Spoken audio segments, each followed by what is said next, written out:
Hello everyone, Bofors academy में मैं रेणु सिंह आपका स्वागत करती हूँ। कैसे हैं सभी प्यारे बच्चे? आशा करती हूँ बहुत अच्छे होंगे और अपनी तैयारी में लगे हुए होंगे। जैसा कि आप जानते हैं, हम रीजनिंग पढ़ते हैं बोफोर्स एकेडमी में। मैं आपको रीजनिंग में बहुत सारे कंसेप्ट्स और उसके प्रैक्टिस क्वेश्चन लेके आती हूँ।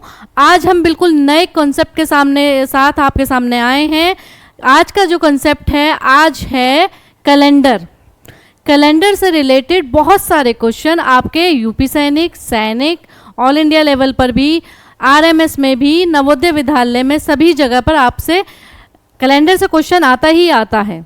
और कैलेंडर का क्वेश्चन बहुत इजी क्वेश्चन होता है, लेकिन बच्चे कंफ्यूज हो जाते हैं, उसको काउंट करने में लग जाते हैं, उनको उसको करने का तरीका नहीं पता होता है, क्योंकि रीजनिंग उन्होंने कभी पढ़ी हुई नहीं होती। तो कैलेंडर उनके लिए बिल्कुल एक नया सब्जेक्ट है, एक नया टॉपिक है, जिसके बारे में वो बिल्कुल भी नहीं जानते हैं। तो आशा करती हूँ कि आज की वीडियो आपके लिए बहुत हेल्पफुल रहने वाली है।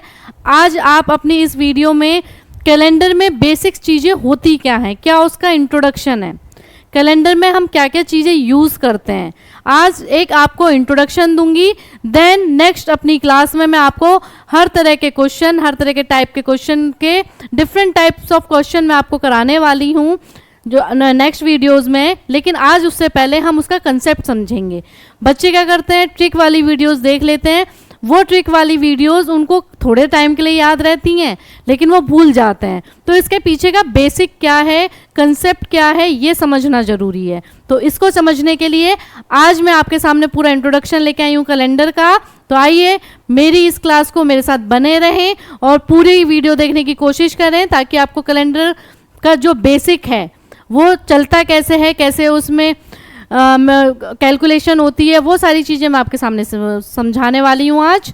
चलिए आ जाइए। देखिए, कैलेंडर है हमारा।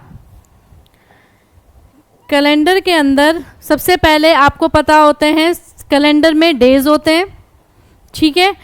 डेज में अगर देखा जाए तो डेज में वीक होते हैं, वीक डेज होते हैं। सबसे पहला क्या होता है, हमारे पास डेज होते हैं बेटा। डेज से फिर मंथ्स बनते हैं और मंथ से फिर ईयर होते हैं, ठीक है। इसी पर बेस्ड हमारा पूरा कैलेंडर चलता रहता है। क्या करेंगे, जब कैलेंडर के क्वेश्चन आते हैं तो उसमें डेज डिफरेंट हो सकती हैं, मंथ भी डिफरेंट हो सकते हैं, ईयर भी डिफरेंट हो सकते हैं।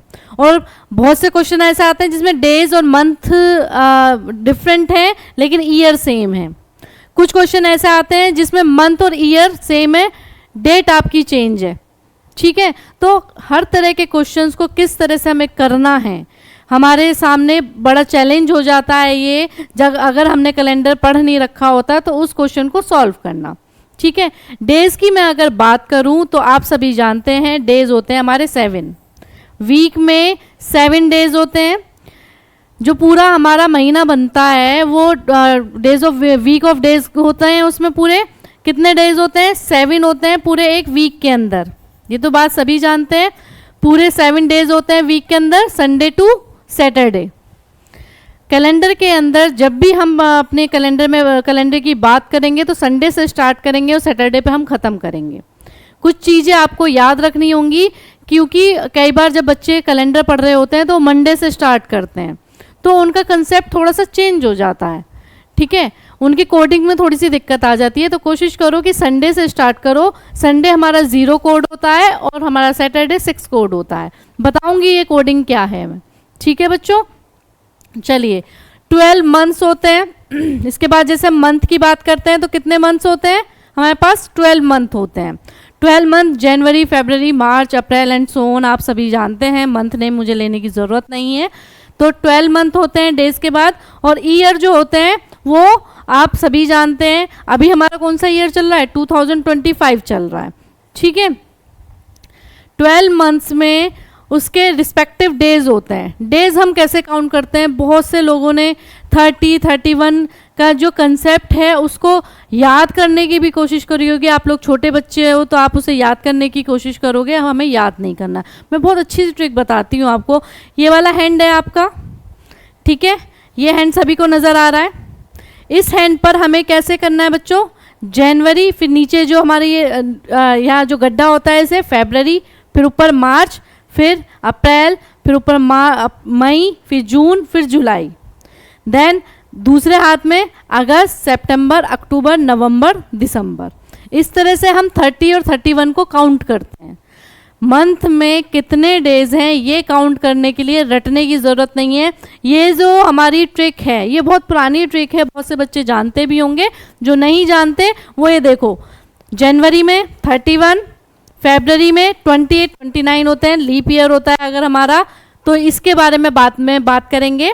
जनवरी, फरवरी, मार्च फिर आपका 31 हो गया, अप्रैल आपका 30 डेज का हो गया, मई आपका फिर से 31 डेज, जून आपका 30 डेज का होगा। जून के बाद जुलाई देखो बच्चों 31 डेज की आ रही है। जुलाई के बाद वैसे तो अगर 31 30 करते हैं तो 30 आना चाहिए, लेकिन जब हम दूसरे एंड की बात करते हैं तो जुलाई के बाद फिर यहाँ पे ये ऊपर आता है, तो ये अगस्त भी 31 होता है, जुलाई भी 31 होती है, जैसे दिसंबर हमारा 31 होता है और जनवरी भी हमारी 31 होती है।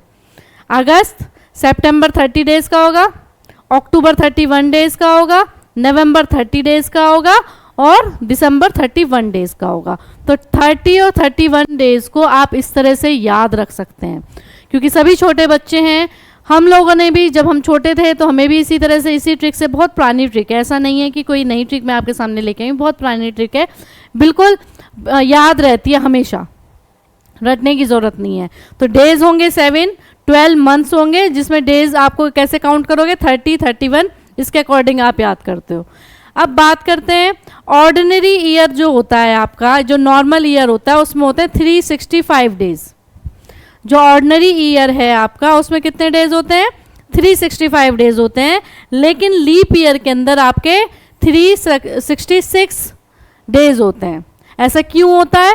क्योंकि आप सभी जानते हैं कि हर 4 साल में लीप ईयर आता है, हर 4 साल में हमारा लीप ईयर आता है, तो जो लीप ईयर होता है हमारा उसमें 1 डे हमारा एक्स्ट्रा हो जाता है, 1 डे हमारा एक्स्ट्रा हो जाता है, तो वो 366, वैसे होते हैं 365। क्यों होता है? फरवरी की बात मैंने जैसे आपके सामने करी थी, फरवरी में 28 डेज होते हैं अगर वो नॉर्मल ईयर है, ठीक है। नॉर्मल ईयर की अगर हम बात कर रहे हैं तो वो 28 डेज का होगा, लेकिन अगर हम लीप ईयर की बात कर रहे हैं तो उसमें डेज हो जाएंगे 29, तो एक दिन वहाँ बढ़ गया, तो जो वो एक दिन बढ़ता है वो ये वाला 365 से 366 हो जाता है। यानी कि लीप ईयर के अंदर हमारे कितने डेज होंगे बच्चों 366 डेज होंगे, 366 डेज आपके लीप ईयर के अंदर होंगे, ठीक है। लीप ईयर को और भी हम डिटेल में आगे बात करेंगे, डेज के आगे हम बात करेंगे, बिल्कुल बेसिक से लेके मैं आपके लिए चल रही हूँ ताकि जो मेरे छोटे बच्चे हैं 4th 5th वाले बच्चे बेसिक से समझना शुरू करें और उन्हें चीज़ें समझ में आ जाएं, ठीक है। ट्रिक के थ्रू भी मैं बताऊंगी, लेकिन पहले मैं कोशिश करूंगी कि आपको कंसेप्ट समझ में आए। तो कंसेप्ट अगर आपको एक बार समझ में आ गया तो फिर आप ट्रिक के थ्रू भी बहुत जल्दी कर देंगे, और कंसेप्ट आपको याद रहेगा तो कंसेप्ट के थ्रू भी जल्दी कर देंगे। कंसेप्ट बच्चे को हमेशा याद रहता है, ट्रिक कई बार उसके दिमाग से निकल जाती है। मैं आपको दोनों तरह से पढ़ाऊंगी, ठीक है। क्वेश्चन जो मैं आपको कराऊंगी वो कंसेप्ट वाइज भी कराऊंगी और बेसिक टाइप भी कराऊंगी। ओके बच्चों, चलिए देखिए डेज कोड क्या होते हैं हमारे। जैसे मैंने अभी आपको बताया था, हम डेज कोड जो पढ़ेंगे वो संडे से स्टार्ट करेंगे। संडे होगा हमारा 1st डे, मंडे होगा 2nd, ट्यूसडे होगा 3rd, वेडनेसडे होगा 4th, थर्सडे होगा 5, फ्राइडे होगा 6 और सैटरडे होगा 7 डेज होंगे। और ये इसके क्या हैं, कोड दे रखे हैं। ये क्या है, ये वीक डेज हैं आपके, ठीक है। और ये इसके रिस्पेक्टिव इसके कोड है, यानी संडे का कोड क्या है 0, मंडे का कोड 1, ट्यूसडे का कोड 2, वेडनेसडे का कोड 3, थर्सडे का कोड 4। ये कोडिंग मैं क्यों कर रही हूँ, आगे जब हम क्वेश्चन करेंगे तो ये आपको बहुत यूज़ में आने वाले हैं। तो इस चीज़ को आप याद रखिएगा कि हम संडे से स्टार्ट करेंगे, संडे टू सैटरडे चलेंगे और 0 से 6 तक चलेंगे, ठीक है बच्चों। चलिए देखिए, अभी जैसे मैंने आपको बताए थे, ये बताए हैं मैंने आपको कि किस तरह से हम लोग जो है लीप ईयर की बात करते हैं।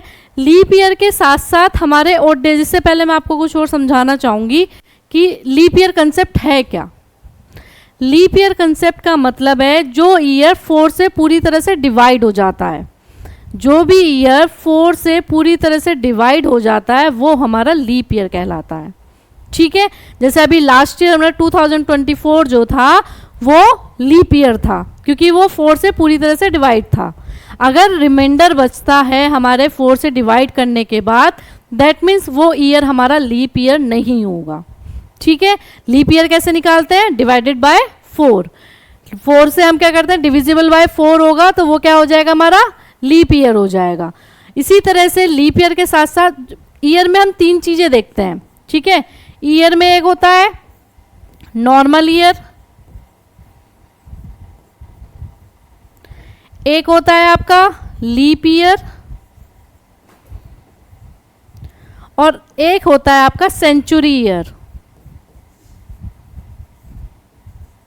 ठीक है, 3 तरह से हम डिवाइड करते हैं ईयर को। नॉर्मल ईयर में 365 डेज होते हैं, मैंने आपको बताया था। ठीक है, लीप ईयर में 366 डेज होते हैं। सेंचुरी ईयर हमारी 100, 200, 300 यानी कि जिसके एंड सो ऑन, जिसके आगे 2 जीरो हो जाती हैं वो हमारा सेंचुरी ईयर होता है। ठीक है, जिसके आगे 2 जीरो आ जाती हैं, जैसे कि 2000 में क्या हुआ था? 19 वाली जो हमारी सेंचुरी थी वो ख़त्म हुई, 20,000 वाली हमारी 2000 वाली हमारी सीरीज स्टार्ट हो गई, जिसमें लास्ट में क्या था? ये थे 2 जीरो। तो जब हम 1999 पे थे तो 19th सेंचुरी में हम बात कर रहे थे, लेकिन अब हम किसकी बात कर रहे हैं? अब हम 20th सेंचुरी की बात कर रहे हैं। ये 90th सेंचुरी थी, ये 20th सेंचुरी में आज हम खड़े हैं। ठीक है, इस 20th सेंचुरी में आपने बहुत कुछ देख लिया है, जैसे आपने कोविड देख लिया, आपने नोटबंदी देख ली। आज अगर मैं आपको बताना चाहूँ, आज आप मॉक ड्रिल भी देखने वाले हैं, मॉक ड्रिल होने वाली है हमारी। तो इस तरह की बहुत सारी चीज़ें जो हैं 20th जो सेंचुरी है उसके लोगों ने बहुत कुछ देख लिया है। ठीक है, चलिए 20th, हाँ, अब ये हो गया हमारा सेंचुरी ईयर। सेंचुरी ईयर हमें कैसे निकालना होता है? वो होता है डिविजिबल बाय 400। सेंचुरी ईयर को हम डिवाइड करते हैं 400 से, जैसे कि लीप ईयर को हम डिवाइड करते हैं 4 से, इसी तरह से सेंचुरी ईयर को हम डिवाइड करते हैं 400 से। जैसे अगर मैं एग्जांपल आपको बताऊं, अगर मैं 2000 की बात करूं तो 2000 को अगर मैं 400 से डिवाइड करती हूं, 4 5 20 पूरी तरह से डिवाइड हो रहा है, यानी कि 2000 क्या था? हमारा सेंचुरी ईयर था। और अगर मैं 1900 की बात करूं, क्या ये हमारा सेंचुरी ईयर भी है और ये हमारा लीप ईयर भी था। लीप ईयर अगर मैं देखो, लीप ईयर भी अगर निकालती हूं मैं तो 4 से डिवाइड, 4 5 20 500। ठीक है, 1900 है, 1900 को हमारा लीप ईयर है या नहीं है हमें चेक करना है, तो क्या करेंगे? 4 से डिवाइड करेंगे। 4 से करेंगे, 4 4 जा 16, 30 बचेगा। 4 4 जा 16 के बाद 4 7 जा 28, 4 7 जा 28। दोबारा से लिख लेती हूँ मैं, कंफ्यूजन हो रहा है इसमें। 1900 को 4 से मैंने डिवाइड किया, 4 4 जा 16। ठीक है, 3 यहाँ बचता है, तो 4 7 जा 28, 2 यहाँ पे बचता है।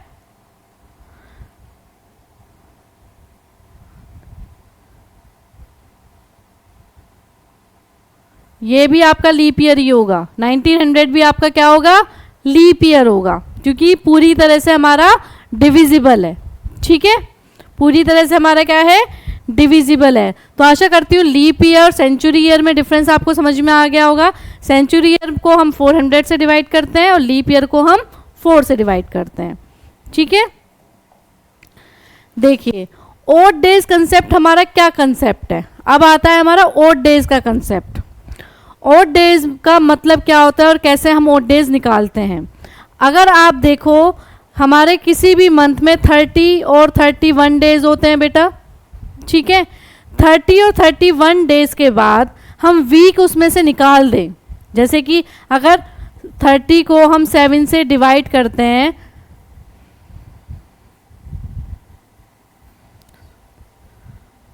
सेवन 4 जा 28, रिमाइंडर बचा 2, तो ये तो हमारा क्या होगा? ये तो हमारे वीक है उस मंथ में जिसमें 30 हमारे डेज हैं। 4 तो वीक हो गए, उसके अलावा जो भी हमारा रिमाइंडर बचता है ये हमारे ऑड डेज होते हैं, इसको याद रखना है आपको। ये हमारे ऑड डेज होते हैं जो हमारा रिमाइंडर बचता है, ठीक है। रिमाइंडर क्या कहलाएगा, हमारा ऑड डेज कहलाएगा हमेशा। तो 1 वीक में 7 डेज होते हैं, 0 ऑड डे होगा क्योंकि वो 1 वीक में 7 की मैं अगर 7 से डिवाइड करूंगी, 7 1 जा 7 तो 0 आ जाएगा, यानी कि यहाँ पे ऑड डे 0 होगा। मैं 31 वाले अगर किसी मंथ की बात करती हूँ तो यहाँ अगर हम ऑड डे निकालते हैं 7 4 जा 28, नीचे बचता है 3, 4 क्या है आपके वीक है और 3 आपके ऑड डेज हैं, ठीक है। 3 आपके क्या है, ऑड डेज हैं। तो ऑड डेज का कंसेप्ट आपको समझ में आया किस तरह से हम ऑड डेज निकालते हैं, क्योंकि odd days, leap year, days, century year, यही सब आपको कैलेंडर में पता होना चाहिए। ये चीज़ें अगर आप समझ जाते हैं, इनमें डिफरेंस समझ जाते हैं, तो आपके लिए क्वेश्चंस को सॉल्व करना बहुत इजी हो जाएगा। क्वेश्चन किस तरह के आपको सॉल्व करने हैं, कौन कौन से टाइप्स होते हैं, टाइप्स सिर्फ डेट, मंथ, ईयर, इनमें ही आपका पूरा कैलेंडर जो है घूमता है, ठीक है। तो आपको समझ में आ गया होगा। अगर मैं बात करूं, अभी मैंने आपको बताया था ऑड डे का,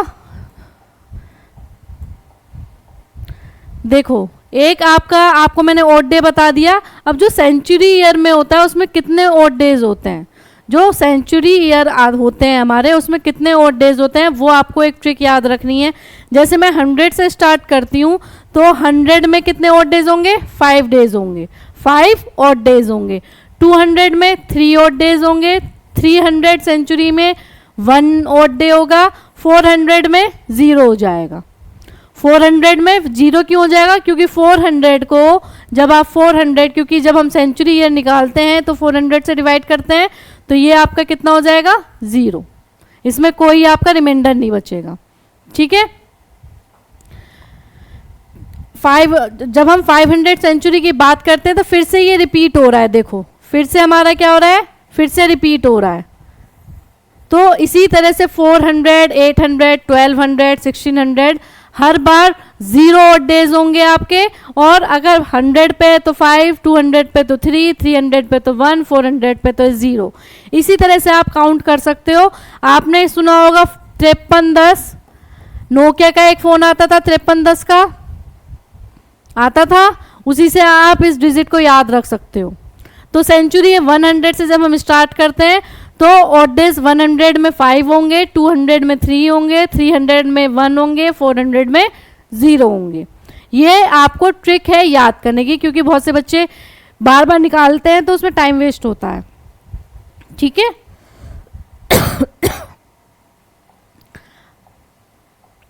अब देखो जनवरी में नंबर ऑफ डेज 31, जो मैंने आपको ये ट्रिक समझाई थी। जनवरी में कितने डेज होंगे बच्चों, 31 डेज होंगे। 31 डेज में ऑड डे उसने निकाले। मैंने अभी आपको समझाया था अगर हम 31 को 7 से डिवाइड करते हैं तो हमारा रिमाइंडर बचता है 3, तो 3 क्या हो गए उसके, ऑड डे हो गए। अब फरवरी के 28 और 29, अगर लीप ईयर है तो 29 डेज होंगे, तो उसमें क्या आ जाएगा आपका, 1 आ जाएगा ऑड डे, ठीक है। और अगर 28 डेज हैं तो 7 से जब आप इसको डिवाइड करोगे तो 7 4 जा 28 हो जाएगा, पूरा पूरा चला गया आपका, कोई रिमाइंडर नहीं, यानी कि ऑड डे कितने होंगे आपके, 0 हो जाएंगे, ठीक है। नेक्स्ट हम फरवरी के बाद मार्च, इसमें मार्च होगा। मार्च में क्या होगा, मार्च में 30 डेज होंगे, 31 डेज होंगे। जनवरी, फरवरी, मार्च में कितने हो जाएंगे, 31 डेज हो जाएंगे, और इसमें ऑड डे होंगे आपके 3, यानी कि 31 जिसमें डेज होंगे, जिस मंथ में 31 डेज होंगे उसमें ऑड डे होंगे 3, और जिस मंथ में ऑड आपके 30 डेज होंगे उसमें ऑड डे होंगे आपके 2, क्योंकि जब आप 30 को डिवाइड करते हो तो आपका 28 आएगा और रिमाइंडर बचेगा 2, ठीक है। ये चीज़ समझ में आ रही है। तो जिस भी मंथ में 31 डेज होंगे उसमें आपके ऑड डेज हो जाएंगे 3, और जिस मंथ में आपके 30 डेज होंगे उसमें हो जाएंगे ऑड डे 2, ठीक है। आज मैंने आपको वीक से लेकर, डेज से लेकर week, month, century, normal year, leap year, इन सारी चीज़ों के बारे में बहुत डिटेल में थोड़ा सा समझा दिया है, ताकि आप लोग जब मेरे साथ क्वेश्चन करने शुरू करेंगे तो आपको किसी चीज़ में कोई कंफ्यूजन ना हो कि लीप ईयर किसको बोलते हैं, ऑड डे किसको बोलते हैं। ऑड डे का कंसेप्ट यहाँ पर बहुत इंपॉर्टेंट कंसेप्ट है, वो सभी बच्चों को समझ में आना चाहिए। वीक में 7 डेज होते हैं, ये तो सभी बच्चों को पता ही होगा। तो जो ऑड डे का कंसेप्ट है, जो सेंचुरी ईयर का कंसेप्ट है, वो आपको आशा करती हूँ कि समझ में आ गया होगा। नेक्स्ट क्लास में मैं आपके सामने डिफरेंट टाइप्स के क्वेश्चन लेके आऊँगी, सो दैट कि आपको किस तरह के क्वेश्चंस आते हैं कैलेंडर के अंदर, उसके बारे में आपको जानकारी मिले और कैसे उसको सॉल्व करते हैं वो हम अपनी आने वाली वीडियो में देखेंगे। तो आपको मेरी वीडियो कैसी लगी, आप हमारे चैनल बोफोर्स एकेडमी के चैनल को सब्सक्राइब कर सकते हैं। मेरी वीडियो आपको बहुत अगर अच्छी लगती है, क्लास समझ में आती है, तो आप लाइक बटन को भी प्रेस कर सकते हैं। आज के लिए इतना ही। जय हिंद, जय भारत।